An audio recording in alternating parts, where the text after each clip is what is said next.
Hello everyone. आजच्या the हिंदूमध्ये कोणते इम्पॉर्टंट न्यूज आयटम्स आहेत आणि एडिटोरियल्स आहेत, लेट्स चेक आउट.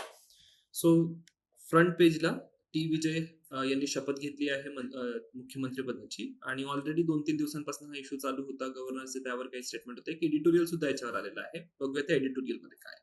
त्यानंतर प्राईम मिनिस्टरचं स्टेटमेंट आलेलं आहे टू कट फ्युएल युसेज आणि फॉरेन ट्रॅव्हल्स. तर नेमका मुद्दा काय आहे तो आपल्याला बघायला लागेल. कुठे ना कुठे बॅलन्स ऑफ पेमेंटचा क्रायसिस आपल्याला या ठिकाणी दिसतोय. त्याच्यामुळे अशा प्रकारचं एक काहीतरी स्टेटमेंट आपल्याला आलेलं दिसतंय.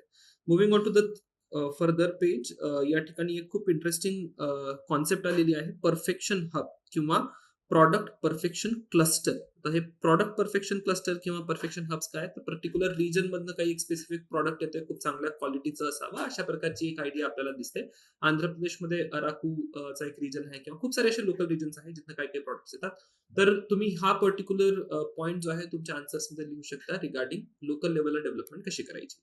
नेक्स्ट एडिटोरियल सेक्शन्स मध्ये बघूया. गव्हर्नरच्या रूलवर या ठिकाणी एडिटोरियल आलेला आहे. म्हटलंय गव्हर्नर हू फॉरगॉट हिज जॉब, कारण की गव्हर्नरनी टी विजय यांना मेजॉरिटी आहे की नाहीये हे विचारलं होतं. पण या ठिकाणी राजीव धवन आणि संजय हेगडे जे की ऍडव्होकेट्स आहेत, सिनियर ऍडव्होकेट आहे सुप्रीम कोर्टचे, त्यांचं एक म्हणणं आहे की गव्हर्नरचा हा रूलच नाही किंवा गव्हर्नरला हे बघणं गरजेचं नाहीये की या ठिकाणी गणित जुळते की नाही. गव्हर्नरचा सिंपल रोल आहे, इलेक्शन झाल्यानंतर ज्या कुठल्या पार्टीला सर्वात जास्त सीट्स मिळाल्या असतील त्यांना गव्हर्नमेंट फॉर्मेशनसाठी इन्व्हाइट करणं, आणि त्याच्या बियॉन्ड कुठेतरी जाऊन गव्हर्नरनी ऍक्ट करायचा प्रयत्न केलाय. आणि त्याच्यानंतर मग पुन्हा टेक्स्ट अँड कंटेक्स्ट मध्ये त्याच्यावर खूप चांगला आर्टिकल आपल्याला दिसतं.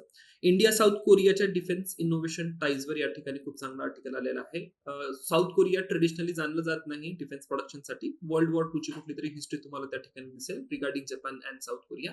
पण technologically they are very superior. आपली मॅन्युफॅक्चरिंग कॅपॅसिटी खूप चांगली आहे, राईट. आणि मग दोघांची सांगड घालून खूप चांगल्या पद्धतीने डिफेन्स सेक्टर डेव्हलप केलं जाऊ शकतं. त्याच्यामुळे या पर्टिक्युलर एरियामध्ये आपण प्रोग्रेस केलं पाहिजे, अशा प्रकारचं एक या ठिकाणी इन्फॉर्मेशन दिसते. Then insidious return of separate electorate असं एक आर्टिकल आलेलं आहे. खूप इम्पॉर्टंट आर्टिकल नाहीये, but please go through this particular word. हा वर्ड तुमची व्होकॅब्युलरी वाढवतो. इन्सिडियस वर्डचं मिनिंग काय आहे कमेंट बॉक्समध्ये तुम्ही मला सांगा. टेक्स्ट अँड कंटेक्स्ट मध्ये governors role in government formation मगाशी आपण चर्चा केली होती. खूप दिवसांपासून विषय सुरू आहे. Very important. दिल्लीची heat crisis, again heat waves या ठिकाणी आपल्याला दिसत आहे, त्याच्यामुळे हा पार्ट महत्वाचा आहे. एआय आणि इलेक्टोरल मॉनिटरिंग, डेमोक्रेसीजना कशा पद्धतीने एआय हेल्प करू शकतं किंवा अफेक्ट करू शकतं, त्याच्यावर तुम्हाला एक या ठिकाणी खूप चांगलं पीस ऑफ इन्फॉर्मेशन मिळतंय. एन्व्हायरमेंट क्लिअरन्सवर या ठिकाणी एक आर्टिकल आलं आहे निकोबार प्रोजेक्ट बद्दल.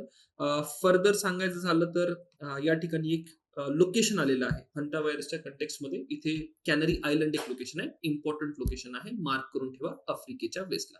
तर हे होते आजच्या द हिंदू मधले इम्पॉर्टंट आयटम्स. भेटूया उद्या.